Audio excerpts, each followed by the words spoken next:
Ray, we are so excited to have you here tonight at Stanford. Thank you for joining us. I'm so excited to be here.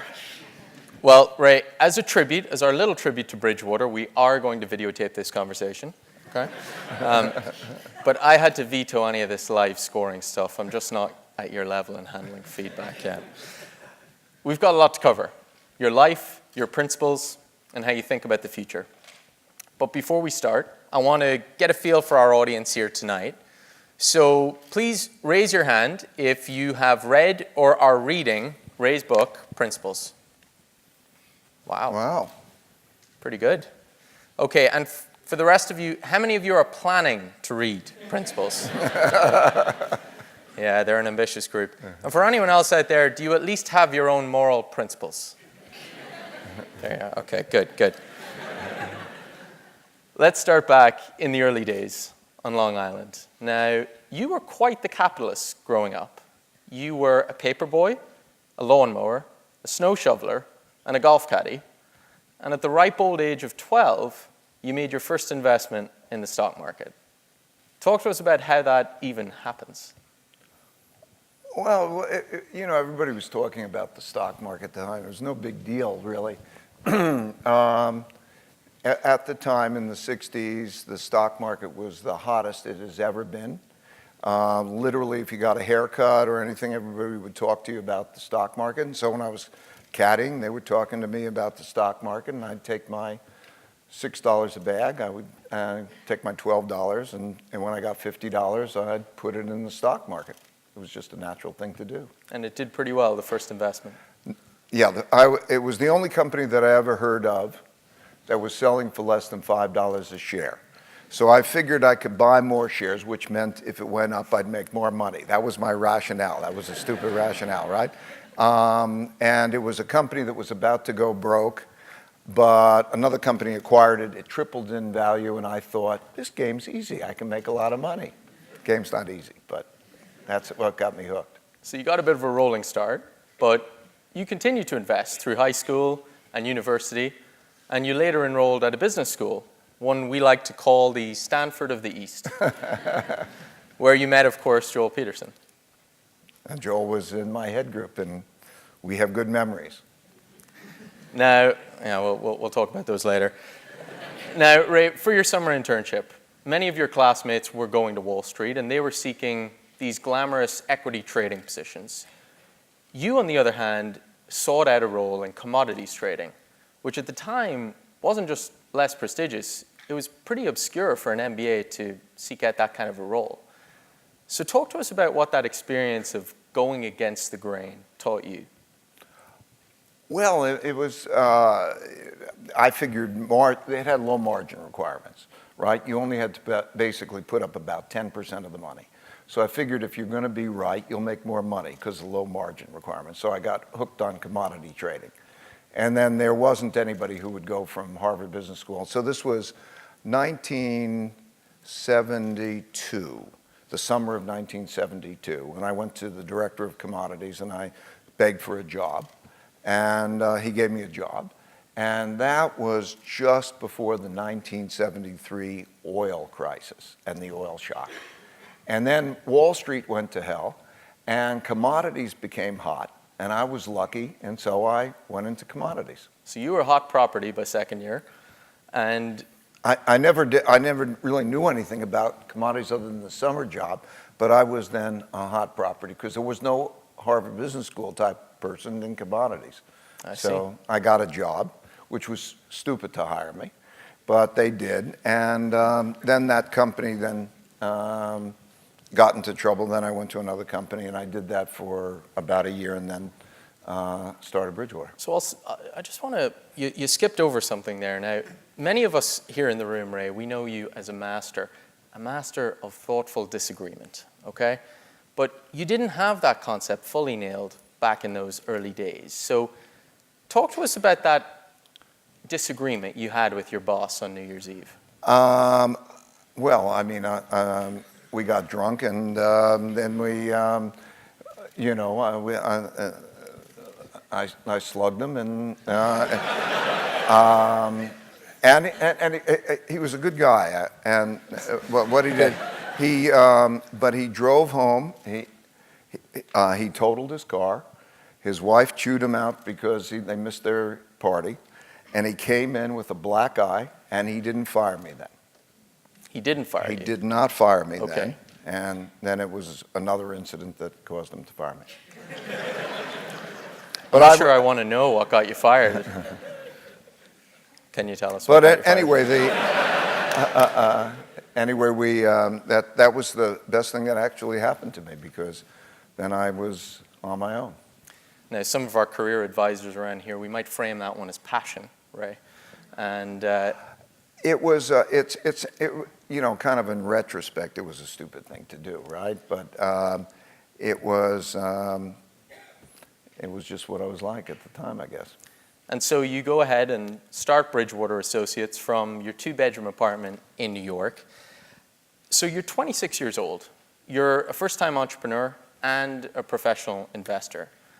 Now, something those roles would seem to have in common is you have a high risk of being wrong and making mistakes. Talk to us about your relationship with mistakes and how those led to your principles.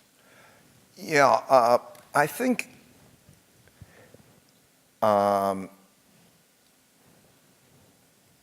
just generally as an entrepreneur or in the markets, you have to think differently in order to be successful. In the markets, whatever the view is built into the price because it reflects the consensus. And as an entrepreneur starting out a business, you have to think differently. And there's a high risk of being wrong.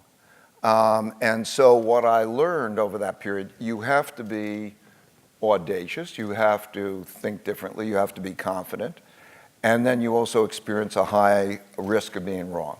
And I think we're going to go to a clip of one of the really big mistakes that I made that changed my whole approach to decision making. So in 1980-81, I had calculated that American banks had lent a lot more money to foreign countries than those countries were going to be able to pay back, and that we were going to have a debt crisis. And I thought that that would cause an economic collapse. And in August 1982, Mexico defaulted on its debt, and I received a lot of attention for that, and I was asked to speak to Congress at that time, and I was also on Wall Street Week. And we brought a clip of that, so you'll get a sense of that. So, Zach, can you hit the button and show the clip? Mr. Chairman, Mr. Mitchell, it's a great pleasure and a great honor to be able to appear before you in examination with what is going wrong with our economy. The economy is now flat, teetering on the brink of failure. You were recently quoted in an article. You said, "I can say this with absolute certainty because I know how markets work." I can say with absolute certainty that if you look at the liquidity base in the corporations and the world as a whole, that there's such a reduced level of liquidity that you can't return to an era of stagflation. Wasn't I arrogant? Incredibly arrogant. I couldn't have been more wrong. I was so wrong. That was the exact bottom in the stock market. August 1982, Mexico defaulted on its debt, and it was the bottom in the stock market. We had a big bull market. And I had then, I think, like 8 people at Bridgewater, and I had to let them go. And I was so broke that I had to borrow $4,000 from my dad in order to pay for my family bills. And that was very painful. And it changed my whole approach to decision making, because it made me think in the future, how do I know I'm not wrong? How do I know I'm right? It gave me the humility that I needed to balance with my audacity, and it made me bring in people that would disagree with me. So I wanted to find the smartest people that would disagree with me. And I really, started to think about how would I deal with disagreement. And I would say that this is a big thing. It's such a pleasure to be here, by the way, because you're beginning this phase of your career. You're just about to. This, what I would call the second phase of your life. First phase of your life is when you're dependent on others and you're learning. Second phase of your life is that when you're working, and then eventually others become dependent on you. And in that second phase, it's totally different. And I'm going into my third phase. And so to be able to sort of pass along some things that were helpful to me is a treat. And along those lines, I would say you're going to keep having failures as well as successes. And it's in the failures that you learn the most. And so my attitude began to change in terms of making decisions. Most importantly, I would view every failure as a puzzle that would give me a gem if I could solve the puzzle. And the puzzle was, what would I do differently in the future so that I wouldn't have that bad outcome?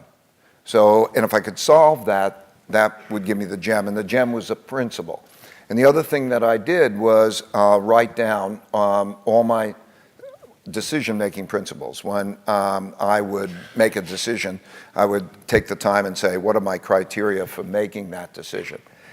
And that was so invaluable. I'd want to pass that along to you. You're going to encounter so many things in your life, and you're just going to make decisions like that. If instead you pause and you think, what are my criteria for making that decision? You write it down, and then you reflect on it. You'll start to realize that the same thing happens over and over again. And when the next one comes along, you'll reflect on that principle and you'll refine it. And it serves the purpose also of letting you communicate very effectively with others. So when I started my business, it was great because we would all know what we could expect and why, and that whole process. So that, I think it's really that whole notion of the best comes from learning from mistakes and doing that in a systematic way. Failure is just part of the journey. And to get to those mistakes, Ray, and to bring them out into the open, you needed an idea meritocracy. And for that, you needed radical truth and radical transparency. Talk to us a little bit about those two concepts. Yeah, I don't know, Zach, do you have that diagram? Okay. Zach's busy. Yeah, so today. this is the way it worked for me.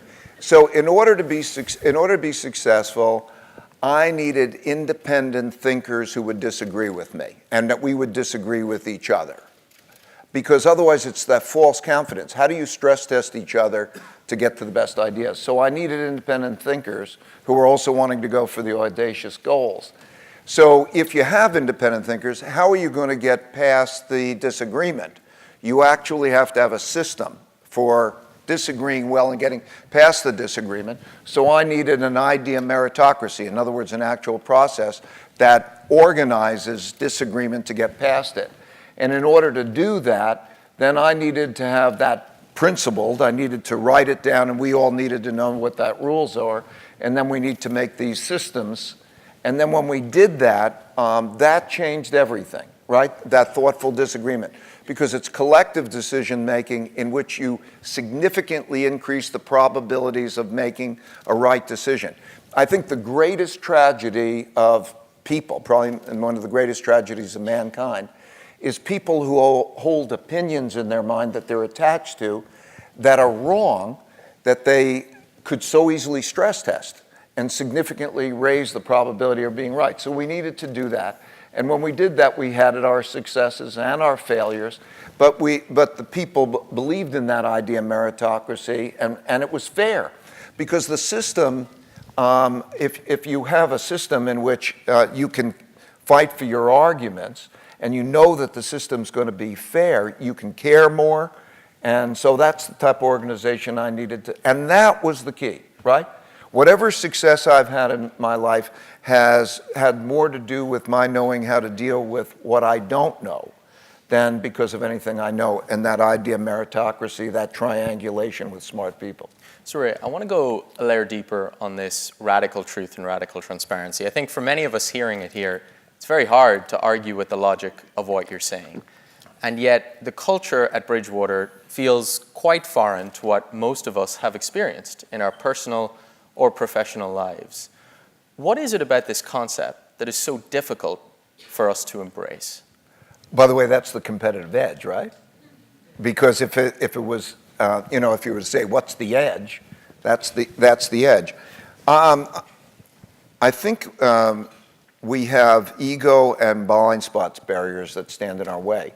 And so that notion of attached to what you know is such a big thing for your ego or your blind spot. And so there's this subliminal reaction when somebody disagrees. Rather than producing curiosity, it produces antagonism, like it's an amygdala reaction. And I think a lot has to do with the education system too. You know, you're rewarded for knowing, or you're rewarded for not making mistakes, rather than knowing what your weaknesses are. So in order to go through that, one has to intellectually go through it to say, does it make sense? So let's say we're going to have a relationship, and you're working there, and you're my partner. Great. And oh yeah, wait to see what it's like. But you would say, I would say, do you want me to know? Do you want to know what I really think? Do you want to tell me what you really think? Do you want to know your weaknesses? Do you want me to know my weaknesses? Intellectually, you would say you would want to know your weaknesses. Why wouldn't you want to know your weaknesses? Emotionally, that can be difficult. So it takes adapting to. So what we describe it as, there's two yous. There's and this is correct in terms of literally, there is a conscious, thoughtful you that might say, I would like me to do those things. I'd like to know my weaknesses so I can know how to deal with them. And then there's an emotional you that's subliminal. And it's really the battle with your two yous that you have with yourself. And once people start to realize that and they come in that environment, then they see that they're really more struggling with themselves than each other. So that radical truthfulness, so the way it is in order to have the radical truthfulness, you have to put what you honestly think on the table. Can you do that? And then transparency means that you can get to see everything. So what I did was put, everybody could see everything. So that was the main thing. So when I would make decisions, I'd be very, very radically open about what I was doing in the most difficult decisions that we would make.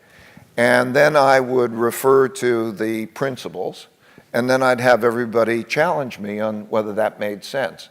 And so our intellectual approach overcame our emotional barriers. But I think it's like that for physical, you know, I was, H.R. McMaster's here, and he was a great host to me down, and I got to see Ranger School. And I think about those people pushing themselves and how they were pushing themselves, and they were doing the physical equivalent, although the mental was equally important.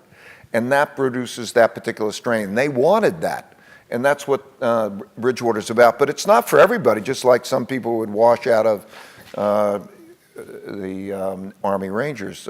It's not for everybody. But it's powerful. Because you build build meaningful work and meaningful relationships. In other words, I think that's the power. If you are committed to your mission, like you're excited, we're going to do this thing together. Maybe a startup, or maybe whatever it is. You're on that mission together. And then at the same time you're on that mission, you have these meaningful relationships, which means total honesty. And with that total honesty and that meaningful relationship, you get a joy out of the relationship as well as you get a joy about being successful. And it doesn't have that two-faced nature. It doesn't have politics behind it. It's just straightforward. So, yeah, that's what it's like. So that's really what you're avoiding. It's the kind of politics and the gossiping that you might get in the normal world, albeit it's not for everyone. Not everyone can kind of take this. It changes the ethic. Like, there's no talking behind somebody's back. And the reason it is it's almost like, first of all, it's unproductive. If you're talking about behind somebody's back, then you're not dealing with the particular issue. In a place like where we value anybody speaking up with their point of view, then you can raise it and you can then deal with it. But also, it then becomes sort of an ethic thing. That, like, don't you have the guts to talk about what you're saying? And so if you have the guts, so it's almost humiliating to talk behind somebody's back. And so that standard then carries forward, and it leads to that kind of radical truthfulness, that radical transparency. So you have some people, it's not at all for, and then you have people who couldn't work anywhere else because they wouldn't want to work. They go into the company and everybody's smiling and they're giving high fives and whatever, and they're all talking behind each other's backs. There's a lot of politics going on, and that they can't deal with. So a lot of people wouldn't want to work anywhere else, and some people it's not the right place for. So Ray, you've built a machine really that supports this culture, and you also have a belief that humans are machines. I think few companies have done more than Bridgewater to try and use data to understand their employees, to put their attributes and their talents into numbers. So I'm curious if you see a tension between this explicit labeling of a person's abilities with what Carol Dweck at Stanford might call this growth mindset, the idea that a person's abilities, talent, even intelligence is more fluid and can change. Well, I think I'm just trying to be as accurate as possible. And change, if change occurs, then is reflected in the numbers and everybody sees the change. So it's a live snapshot, really. But I think that at any point in time, you have to be realistic of where you are. And you have to recognize that people have different strengths and weaknesses. And if you're not dealing with that's a particular problem. It stands in the way of the growth of the particular people. And then also people are making choices about other people there, right? So if I'm your boss or making that decision, if I'm not open, if I don't give you that constant feedback, and also if I'm not collecting data from others because I'm not sure that I'm right. So the data kind of helps to speak for itself in terms of understanding what a person is like. So I think it's a good thing. It doesn't mean that you don't stand in the way of evolution. It means that to whatever extent evolution occurs, you get to see it. So I think the bigger context here, Ray, is many of us will be graduating in a few months, and some of us will be making a choice. Do we return to a job and a function we know how to do that suits us well, or do we branch out down a new untested path? From what you've seen at Bridgewater, what might you advise us and how we think about that? This is the time for your adventure, your experimenting, your learning, right? For that experimentation. And I'll guarantee you that wherever you're going to be in 5 years is going to change. Go for the experience. But I think the most important thing I would say when you're going on that adventure is to understand how to triangulate well. What I mean is find the 3 or 4 smartest people who are dealing with the most important questions that you're facing, particularly if they're willing to disagree with each other and disagree with you on that. And then with that triangulation, where there are areas of the disagreement, that'll bubble to the surface and you'll find out what might be, you'll learn a lot. And then through that, that humility, you go through experiences and make the most out of your failures. Be adventurous, make the discovery, go for it. All right. Right? All right, well, we're done. Thank you very much. I'm joking. But the other question we face, Ray, is what type of organization do we join? So I think culture is the most important thing. I think who you're with and where you are is much more important than what you do. So Ray, let me take you up on that. So let's assume you're in our shoes. You're about to go into the working world and you want to work in an idea meritocracy. Many in this room are going to join large organizations that have embedded hierarchies, cultures, and norms. So talk to us in a practical sense about how we can bring some of these ideas to the workplace. Well, you have the choice to work in wherever culture you want. The most important thing is, do you work in the culture? Now, you were raised here in your education and before to try to have the opportunity to make sense of things. Okay, so I would go into your job and say, if something doesn't make sense to me, do I have the right to say it doesn't make sense to me and ask you why it makes sense and to be able to probe you? Or do I not have that right? And I think you should think hard about whether you want to be in the organization that doesn't give you that right. So I think the most fundamental thing is to be in that kind of organization with humility. In other words, recognizing that you might not, but you always have the right to make sense of things. And if something doesn't make sense, to say it doesn't make sense. So I would say that that would be the most important thing for me if you're going to learn, because otherwise you're going to be somebody schlep. You know, they're going to say, do these things, and you're just going to run and follow their instructions and so on, and you're not going to learn if you're following their instructions, because you have to think for yourself, I think. And you've given us plenty of tools to do that, Ray. I want to talk a little bit about your legacy. You've accumulated these principles over 40 years. You've decided to share them as part of what you're calling this third phase in your life. A question Joel often asks the class is, what does winning look like to you? You've invested huge amounts of your time and energy in this public-facing role. What does winning look like in this third phase? I think through life, it's all just a matter of personal evolution and contributing to evolution. For me, you evolve. And there's an instinctual reaction that I had that what I wanted to do is pass along the things that are valuable to me so I can move beyond that. And my son, at 2014, when I was making this transition, gave me this book, Joseph Campbell's Hero of Thousand Faces, and he describes these various phases of our lives, which I related to. And I won't take you through them all, but there's a call to adventure. You go on the venture, you have your ups and downs, you reflect on them, and so on. And then when you get to this stage in your life, the thing that you want more is not to be successful. You've done it, you don't want to be more successful. You want to help others be successful without you. And that's what I feel. And then when I feel like if I've done that best job, I will have done my best job and we're good. And so that's my instinctual reaction at this time. Well, you've given us a lot to start, and I know there's plenty out there who haven't read the book, so you're not quite there yet, but... I want to say just for everybody, and I'll mention it maybe later, what I did was, there's the book, and then I converted the book into an app that has the actual cases of Bridgewater, so you could go into meetings and you can actually see this in action. We call it Principles in Action. It's a free app on the Apple Store, and it'll take you into that so you get a sense of what the thing is like. Plenty more case studies. We love those, Ray, so it's all good.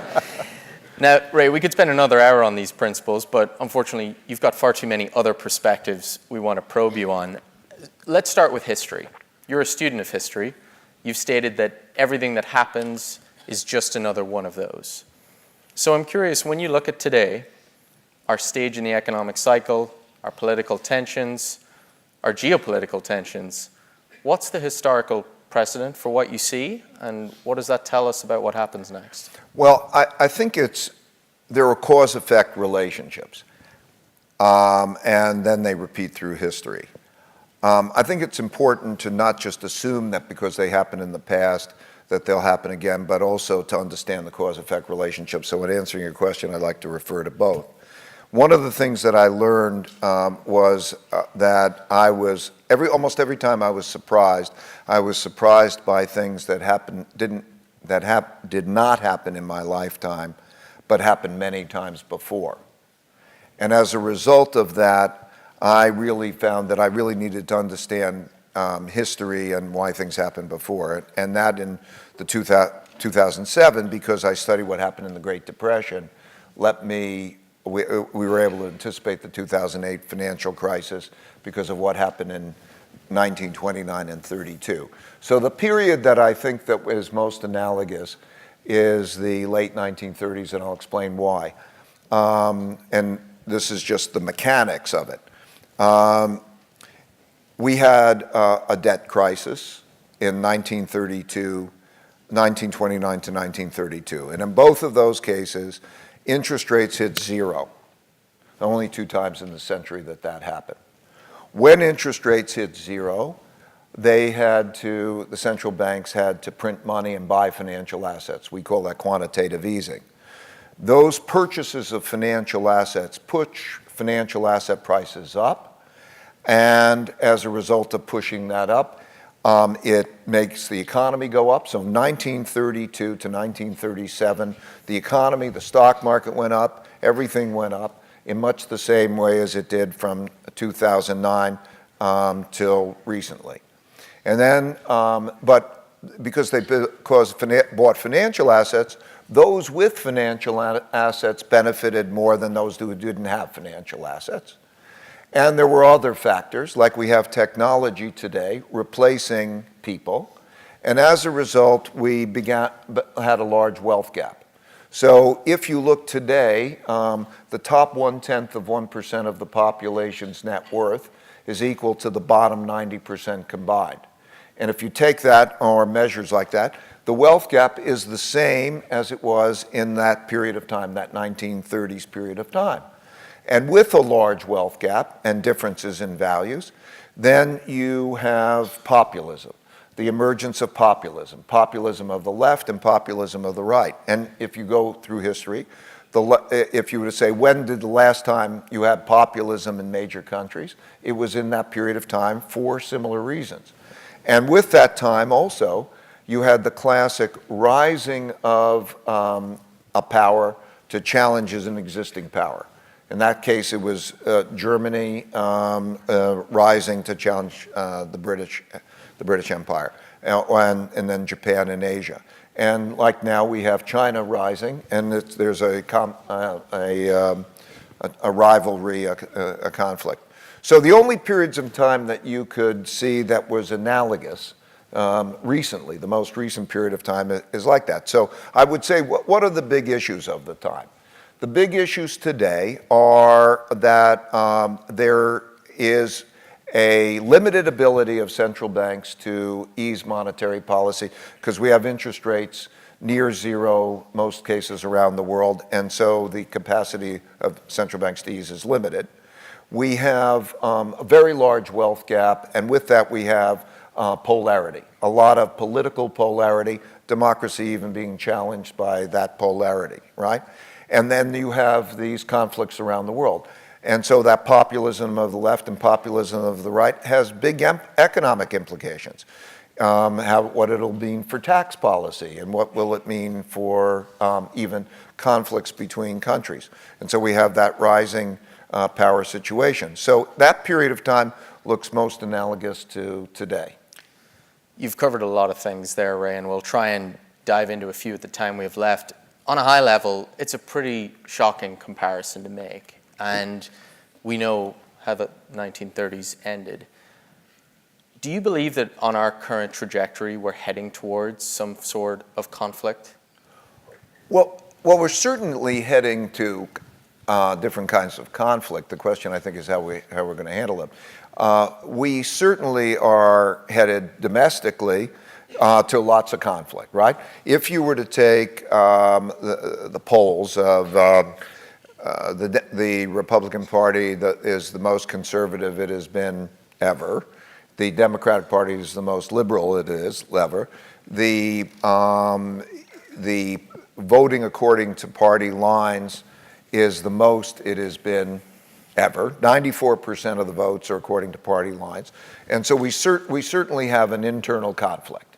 And that internal conflict has to do about the combination, I think, of the economic conditions, the left and the right, or let's say socialism and capitalism are issues. And then there's also ways that we are to be together. I would say, I don't know that we're clear on what principles bind us together as a country. I think we should go to principles. What principles bind us together as a country? What do we believe in? What are the principles that divide us? But anyway, we are having more domestic conflict, I think. And then international conflict. There is there will be a challenge, a competition that is going on between the United States and China and other places, but particularly the United States and China, which is a whole other discussion. That doesn't have to be a military conflict, though it could be. It depends, I think, on how we handle the conflict. So I think there's the China-American relation. That's a topic we could digress into if you want to cover it. But there's, I think it's all, how are we going to be with each other, right? So let's say this, this issue of the wealth gap and the left and the right. My big fear is that the conflict and then just badly engineered policies can cause us to have worse conditions than we need to. There's enough resources to go around to move us toward more equal opportunities in various ways. We can deal with this together. But yeah, I think that we're in an environment in which conflict is going to be more problematic than we have actually experienced. Now, Ray, there's two issues. There's the external conflict, there's the internal conflict in our own country. You've talked about redistribution, and you've recently published a piece, How and Why Capitalism Needs to be Reformed, and a need for greater redistribution. Because it's tax day, April 15th, apologies, would you agree that a person of your resources and your wealth should be taxed more by the US government to help further this? Yes, I believe that it's inevitable that we should, yes. I think, but I think the real question is, the most important, is are we striving to have a country, what is our American dream? Are we striving to have a country that is something along the lines of equal opportunity? Are we striving along that? How do we feel when there are school districts that don't have anywhere near adequate resources, that there's not enough, it goes to nutrition. There's nothing approaching equal education. I broke the economy up into two parts so that I could see it, because it gets lost in the averages. So the top 40% and the bottom 60%, because I wanted to see what the majority of people, the bottom 60%, is like. And certain things like the average in the top 40%, they will spend 5 times as much on their children's education than in the bottom 60%. And school districts are, starved for resources. And there's a whole different life. I can rattle it off. If you want to go see it, I'd really love you to go see it. It's a study that's on LinkedIn, and it shows the outcomes. So I guess when I'm looking at that, I would say that's not, I think, a fair system. And beyond that, it's a system that threatens to destroy us if we don't find a way to reform it. Now, I'm a capitalist. I do believe in the idea of working hard and earning and then saving. And what capitalism is you buy an instrument, a capitalism. You buy stocks. That's capitalism. You own a piece of that business. And I believe that that's fantastic. But what has to, like anything, everything has got to be improved with time, with reformation. So are we producing the outcomes that we want? So when you read that, you see if we're producing the outcomes we want. I don't think so. So I'm saying I think we have to modify that. Now, how we do that is going to, most importantly, be it has to be a good exercise, engineering exercise, that I think has to be first, it's got to be done in a bipartisan way, because I think this division is a problem. And I really believe in thoughtful disagreement. So if you bring together people who are living in these communities, and then you have metrics. I think it would be great if the leadership, it could be the leadership of the United States, it could be the leadership of a state, says that this is a critical issue that we have to deal with, that they put metrics on it, so they own it.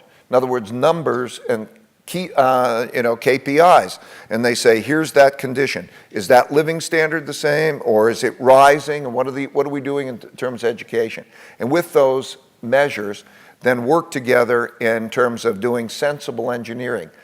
I have my own views of what could be done, but how we get into that, that's a whole conversation. I'm not so sure my views should matter. This is just one of other views. But if we don't do it together and we don't treat it as a really important critical issue, I think the most critical issue of our time right now, I think we're going to be in trouble. So yes, of course, that there needs to be, but there needs to be redistribution of opportunity. It's not just redistribution of money, but when you get the school books, get the nutrition, get those basic things, I think that's fundamental. Well, Ray, we're at least out of time for now. I want to make sure our audience here have the chance to ask their questions of you. So anyone out there who has a question, please raise your hand. We'll find you with a microphone, and then if you're selected, please stand up and introduce yourself before you ask your question.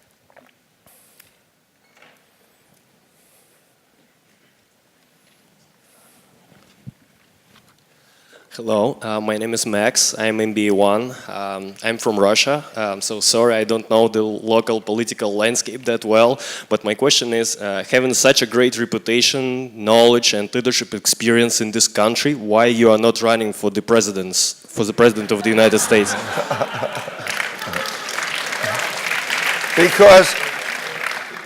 Because I don't think me and the political system would get along. I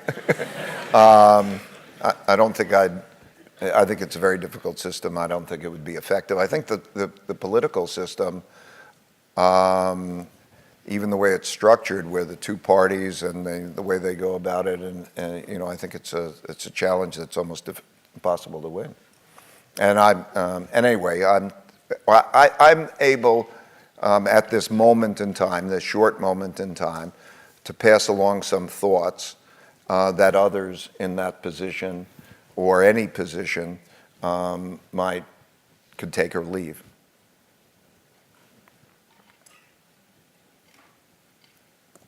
Thanks for being here. I'm Ida Gurma. I'm a first-year MBA student. I have two questions. If you want to be fair, you could just pick one to answer. One is, we understand that you're really quite quantitative and systematic about the way you think about decisions for investments, for your business, and in personal life as well. I'm wondering what you think about this notion of intuition. Do you believe in it? Do you use it? And my second question is, I'm quite inspired by how you talk about equality of opportunity. I think it's fantastic. I suspect that you have peers and colleagues who may not think the same things, and how do you have conversations with them about this thing that you're so passionate about?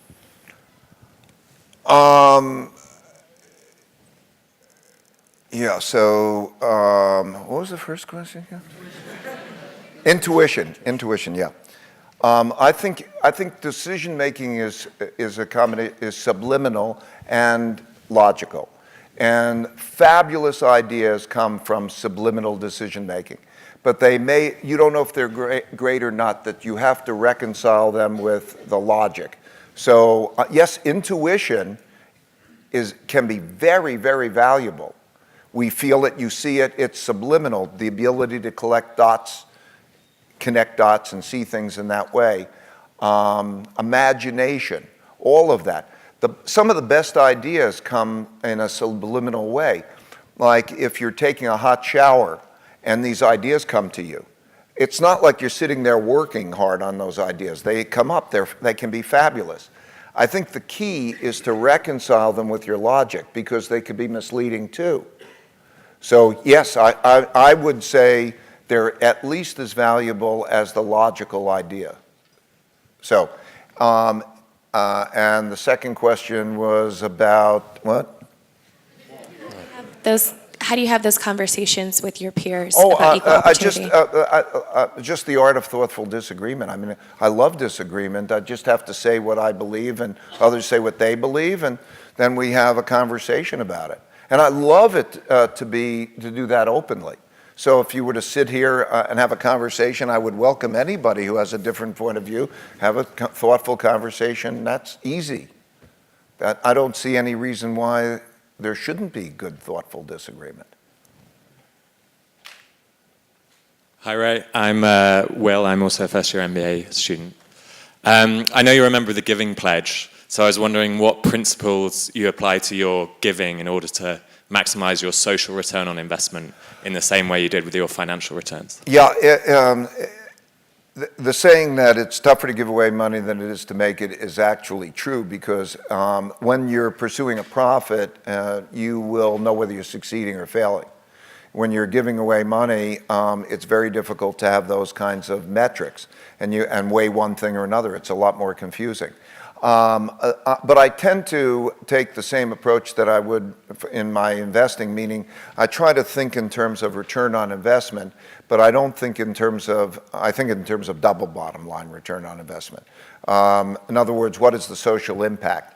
It has to stretch your mind, because how do you relate, what is the value of saving a life? What is the value of an education? How do you weigh? It doesn't have a common denominator like return on investment has a number. It's money, and it's how that is, so that becomes a challenge. For me, it's very important, though, to try to do that. So we'll establish key performance indicators and do that. But also relating to me is the passion. Like, I've decided, how am I going to take that approach? And that approach, I make it a family activity.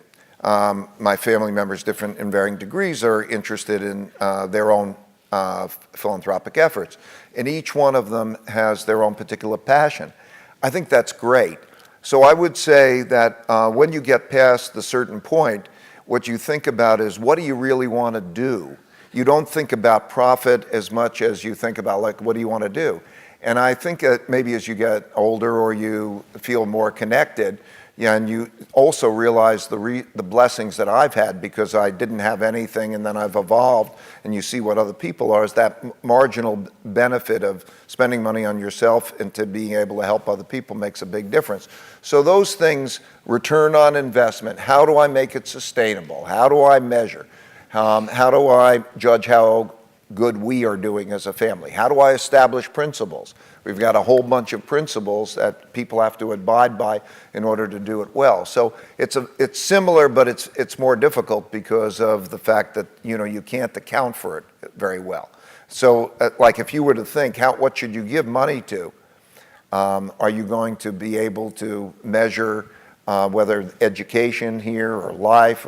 Those are difficult questions to answer, but you work yourself through it. I joined the Giving Pledge mostly because I learn a lot. The people in there are in somewhat similar circumstances, and they brainstorm well, and it's a learning process. Hi, Ruben Arnold, MBA 2. So I know you've tried to transition out of the company and transition control of the company several times in the last few years as you're moving into this third phase. I was wondering if you could speak a little bit to the dynamics that might have made that transition difficult. Well, I fortunately had this principle. Here's the background. Something like 9 years ago, I decided that I wanted to transition.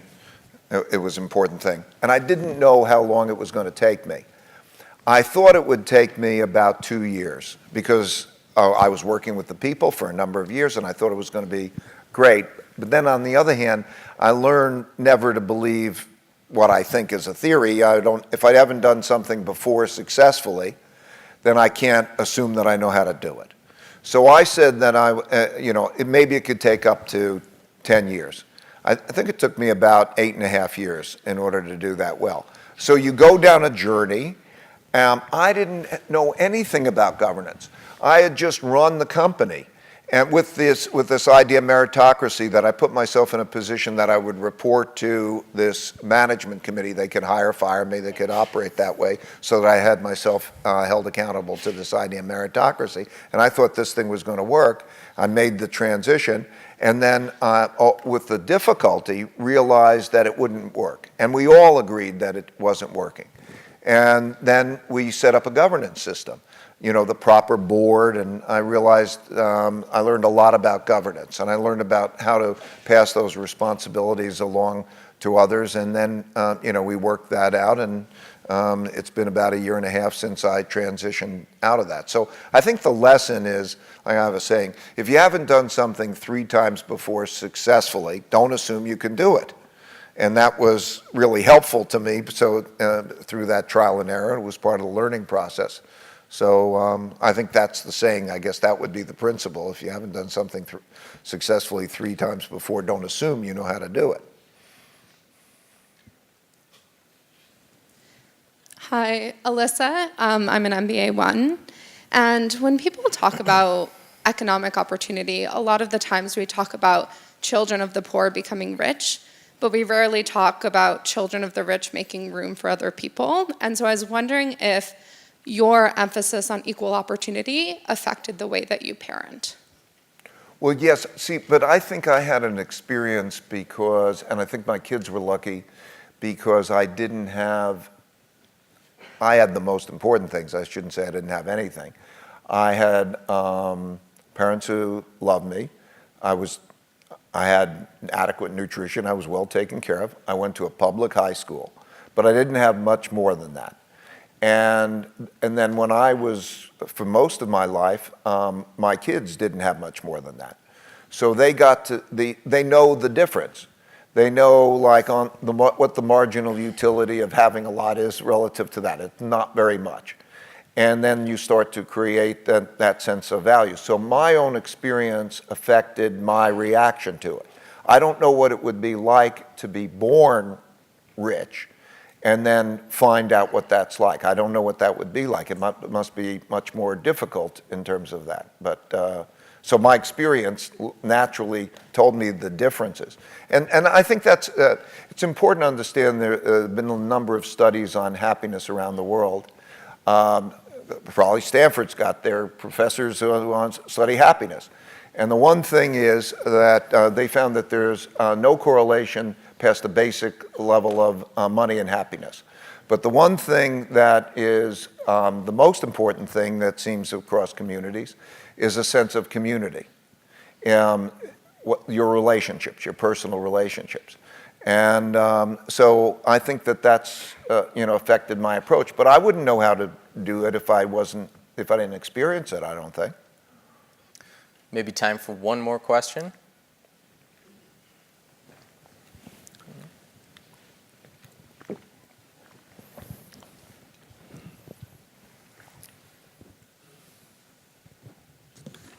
Hi, I'm David, and I'm a third-year undergrad. In your interviews and your book, you talk about some great leaders like Steve Jobs and Lee Kuan Yew. Could you talk about some of your favorite stories of great character from people like that? Great character? Stories of great character. Stories of great character. Well, different qualities in those two people, but I think Lee Kuan Yew was a person who was wise and balanced and self-sacrificing, a great leader who had the vision and the common sense and the wisdom to also suffer the slings and arrows of his position to make Singapore a very special place. And I, had the opportunity to know him a little bit, and he was a remarkable people. But I think that there were, if you read Joseph Campbell's book, Hero of a Thousand Faces, you could almost say, what are the archetypical characteristics of great leaders? And there's this evolution that's described in that book, in which people with a sense of adventure and caring, they go out on their adventure, and then they are on a mission, and they succeed and they fail, and they do it with other people, and that the mission and the other people eventually becomes more important to them than themselves. And then they start to rise in terms of seeing things different, which I think is the essence of what spirituality is. Spirituality, I don't mean religion, I mean the sense of connectedness to others and the whole. And when that becomes more important to them than themselves, that's what constitutes being a hero. And so people like Lee Kuan Yew and such people had those particular qualities and made and did what they did. So there are many, many, many cases. I'm saying this man over here, H.R. McMaster, is for me a hero for me. And so I see it all around me, and I think it is those qualities that make a person a hero. Well, Ray, we've got a few minutes left. You talked about connectedness. In touchy-feely language, I might say I feel more connected to you now. And you've been very generous. You've shared your principles with us. And so as a token of our gratitude, we thought we might share some of our principles with you. So this is, I thought it would be a thin book. It's actually nearly as thick as yours. So this is some of our GSB principles from a lot of the students here in the audience today. Oh, cool. Yeah. This is for real. This is real. This is great. Great. These are your principles. These are on this our app. I do want to take one of the things on the app. There's part of the app is a coach, and one of the things on it is the coach allows you to describe, I'm in this situation, what principle is best for that situation. So because you just don't want a pile of principles, you want to go to find the ones that are most appropriate. And one of the most important things about it is it allows you to put your principles in. And so you could take your principles and drop it into that coach. I'm going to be really interested. I think that's the most important thing. I think we're in an era where we're confused about principles. That I don't think we spend enough time thinking about principles. We think about doing so much. And maybe as religions have become less important and other things, we don't think about that. So I think it's so valuable that you've done it, and I think it's a real treat, a great gift. Thank you very much. I really appreciate it. Oh, you're very welcome. Ray, one sec. We're actually not quite done yet. You're not right off the hook. There's one more thing. In the interest of radical truth and radical transparency, we need to clear a few rumors up about you, okay? So I'm going to give you a series of statements, and I want you to tell us if these are true or false, okay? You played a pivotal role in the creation of the Chicken McNugget. I thought so. Your devotion to meat commodities led you to name your first son after a cow. True. You caddied as a child for Richard Nixon and the former King of England. True. Who's the better golfer? Richard Nixon, actually. Oh. And he wasn't a very good golfer. I can imagine he's in the water a lot, is he? Yeah. You were inspired by the Beatles to take up meditation, and you still practice 50 years later. True, and one of the most important things, I think. It's helped me a lot. You've committed to giving away over half your wealth in your lifetime. Yeah, true. You exclusively fly JetBlue out of loyalty to Joel.